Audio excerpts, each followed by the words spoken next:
सदा खुश रहो बेटिया। मैं जेबीएन डॉक्टर एल के शर्मा, प्रोफेसर ज्योति विद्यापीठ महिला विश्वविद्यालय जयपुर। आज का हमारा विषय है केंद्रीय सचिवालय। केंद्रीय सचिवालय में केंद्र सरकार के सभी मंत्रालय और विभाग शामिल हैं, अर्थात प्रशासन की दृष्टि से केंद्र सरकार विभिन्न मंत्रालय एवं विभागों में विभक्त है। केंद्रीय सचिवालय ऐसे सभी मंत्रालयों और विभागों की समष्टि है। एक मंत्रालय में सामान्यतः 2 से 4 विभाग होते हैं, किंतु किसी किसी मंत्रालय में कोई भी विभाग नहीं होता है, जैसे विदेश मंत्रालय। भारत के संविधान के अनुच्छेद 77 में केंद्र सरकार के कामकाज को अधिक सुविधाजनक और इन कार्यों को मंत्रियों को सौंपने संबंधित नियम बनाने का अधिकार भारत के राष्ट्रपति को दिया गया है, जिसे हम बोलते हैं कार्य विधि आवंटन नियम 1961। यह विभाग विभाजन प्रणाली का आधार है। इसकी विशेषता यह है कि मंत्रियों को मंत्रालय विभाग का प्रभारी बनाया जाता है, जो राष्ट्रपति की ओर से आदेश जारी करता है। इस प्रकार मंत्रालय विभाग की धारणा का सूत्रपात विभाग विभाजन पोर्टफोलियो प्रणाली से हुआ है। एलोकेशन ऑफ बिजनेस रूल्स कार्य आवंटन के नियम में निर्दिष्ट मंत्रालय विभागों के समूह को केंद्रीय सचिवालय के रूप में जाना जाता है। वर्तमान में केंद्र सरकार के मंत्रालय एवं विभाग भारत सरकार कार्यों का बंटवारा नियमावली 1961 से शासित हैं। वर्तमान में केंद्र सरकार के मंत्रालय विभाग भारत सरकार कार्यों का बंटवारा नियमावली 1961 से शासित हैं। मंत्रालय की संरचना। केंद्र सरकार के मंत्रालय विशेष की संरचना 3 स्तरीय है। राजनीतिक प्रमुख अर्थात कैबिनेट मंत्री, जिसकी सहायतार्थ राज्य मंत्री और उप मंत्री होते हैं, किंतु कभी कभी राज्य मंत्री भी स्वतंत्र प्रभार में मंत्रालय एवं विभाग का राजनीतिक प्रमुख होता है। सचिव की अध्यक्षता में सचिवालय संगठन सचिव लोक सेवक होता है। सचिव के सहायतार्थ संयुक्त सचिव, उप सचिव, अवर सचिव, अन्य कर्मचारी होते हैं।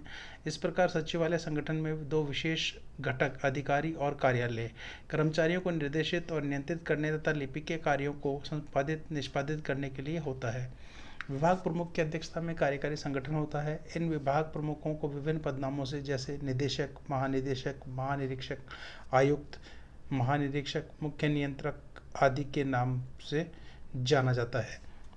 सचिवालय का संगठन। सचिवालय के संगठन में प्रमुख रूप से देखा जाता है कि इसको कई पदक्रमों एवं संरचनाओं का उल्लेख किया गया है। इसका अध्ययन हम इकाई एवं इकाई प्रभारी अधिकारी के रूप में करेंगे। सर्वप्रथम जो इकाई होती है वो होती है विभाग, जिसका प्रभारी अधिकारी सचिव या अतिरिक्त सचिव होता है। उसके अधीन होता है स्कंद, जिसका अतिरिक्त सचिव एवं संयुक्त सचिव होता है। उसके अधीन प्रभाग होता है, जिसका अधिकारी निदेशक या उप सचिव होता है। उसके नीचे शाखा होती है, जिसका अधिकारी अवर सचिव होता है। उसके नीचे अनुभाग होता है, जिसका अधिकारी अनुभाग अधिकारी होता है। प्रत्येक मंत्रालय को मुख्यतः उसके विभागों में बांटा गया है।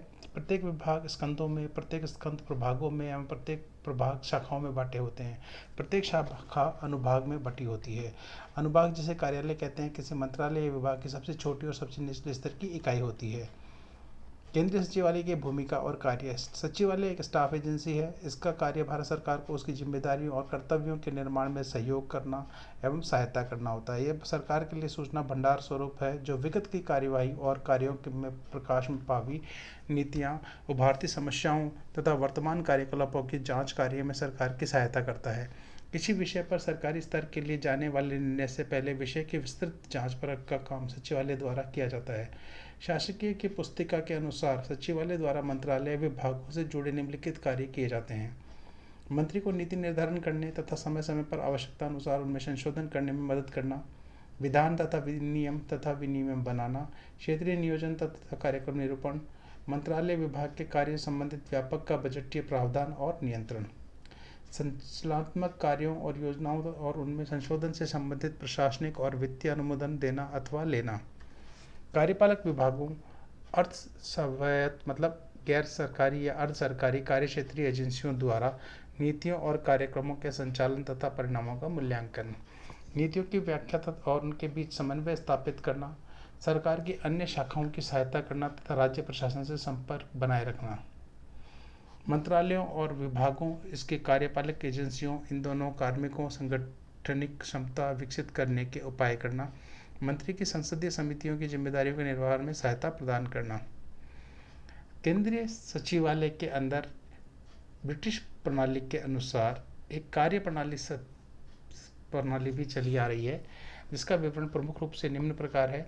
सचिवालय में उन पदों को श्रेष्ठ माना जाता है जो अधिकारियों द्वारा बनाए गए नियमानुसार और राज्यों और कुछ केंद्रीय सेवाओं से कुछ विशिष्ट समय के लिए आते हैं और अपने कार्यकाल की समाप्ति पर संबंध राज्य एवं सेवाओं में वापस चले जाते हैं, जिसे हम बोलते हैं प्रोबेशन पीरियड, या फिर उनका एक समय पर प्रतिनियुक्ति पर जाना।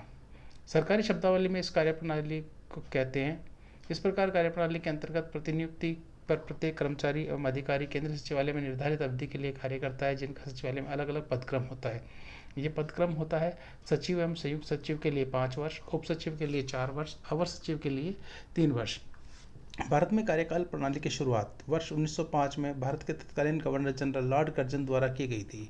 लॉर्ड कर्जन का मानना था कि भारत पर शिमला या कोलकाता से शासन किया जाता है, किंतु प्रशासन मैदानों से किया जाता है। लॉर्ड कर्जन, जिसे कार्यप्रणाली का जनक भी कहा जाता है,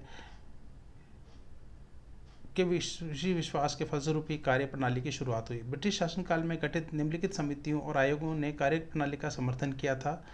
लेवोलिन समिति 1919, government of India secretariat procedure committee की रिपोर्ट, साइमन आयोग 1930, इंडियन स्टैट्यूटरी आयोग की रिपोर्ट, व्हीलर समिति 1936, government of India secretariat committee की रिपोर्ट, मैक्सवेल समिति 1937, ऑर्गेनाइजेशन एंड प्रोसीजर्स पर रिपोर्ट, रोलैंड समिति 1944 से 45, बंगाल एडमिनिस्ट्रेटिव इंक्वायरी कमेटी की रिपोर्ट, प्रशासनिक सुधार आयोग दल ने केंद्र सचिवालय में राज्य सचिवालयों में भी कार्मिक प्रशासन संबंधित कर्मचारियों के कार्यकाल की बढ़ाने का समर्थन किया था।